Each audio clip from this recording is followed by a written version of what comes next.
Hello everyone, my name is Nataly Barajas. I will be today's presenter.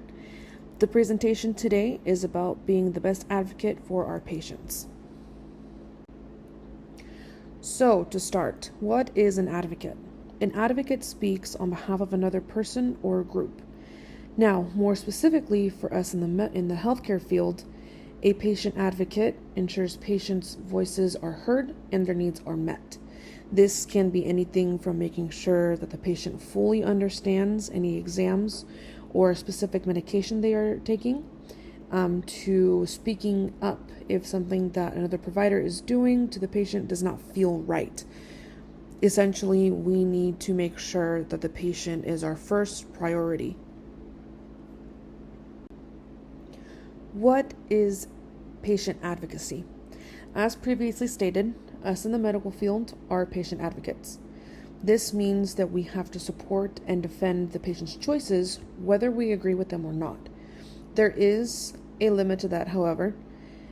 If we believe that their choices are going to harm the patient more than it will help them, then we obviously step in. However, if everything seems to be in line ethically, then we do need to respect our patients' choices and advocate for them when it seems as though their voice is not being heard. It also means that we need to fully explain any terminology and any procedures that the patient does not understand. Why is patient advocacy important? Well, we are technically obligated as healthcare professionals to advocate for our patients no matter what. However, we really should see this as more than an obligation. We should see this as an opportunity and a privilege.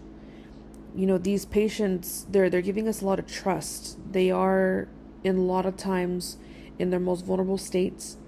Sometimes patients do not have families that are able to advocate for them, that are available at all times to sit with them and make sure that they fully understand what is going on.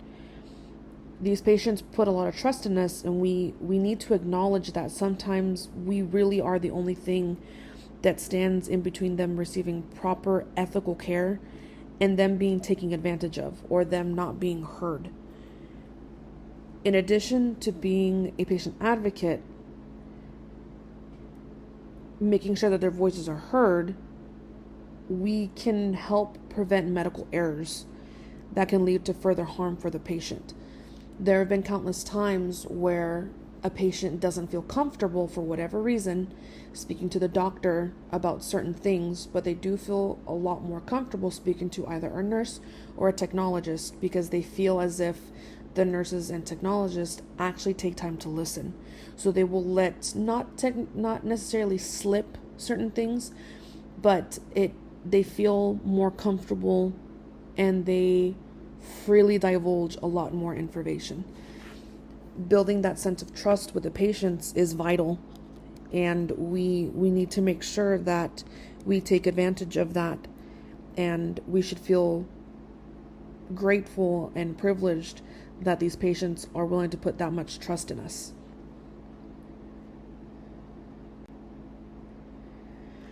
An advocacy issue I have experienced. So I have worked in the medical field since I was 19 years old. I started nursing school when I was 18, went to clinicals throughout that whole time. So I've had multiple experiences in the medical field where I did need to advocate for a patient. I did switch over to MRI about 2 years ago. So I've had even more experience advocating for a patient.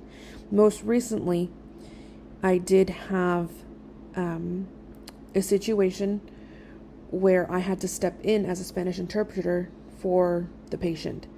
I overheard a conversation between another technologist and a patient that they were going to scan.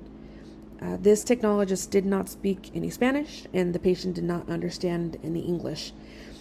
Unfortunately, at this time, there was no interpreter available to help the technologist and the patient. How did I handle the situation? Well, like I said, I have been in this situation before, so I very calmly and respectfully approached the technologist and the patient and spoke to the tech first, saying that we need to make sure that this patient understands everything that's going on before we can even continue on with the scan. I offered my services to them, and I interpreted for the entire duration of the patient exam. How was the issue resolved? As stated previously, I explained the instructions and explained the entire procedure to the patient in Spanish, so that way they would understand everything that was going to happen. As I did this, you can visibly see the patient relax, and you could see the gratitude at having someone fully explain to them what was going on and what was going to happen.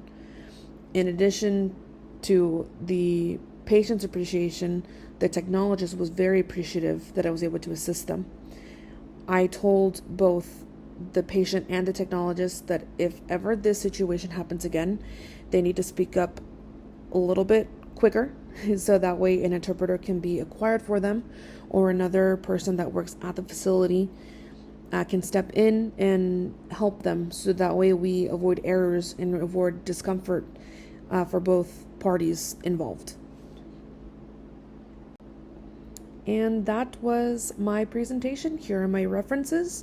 Thank you all so much for watching. I greatly appreciate it. Have a great rest of your day.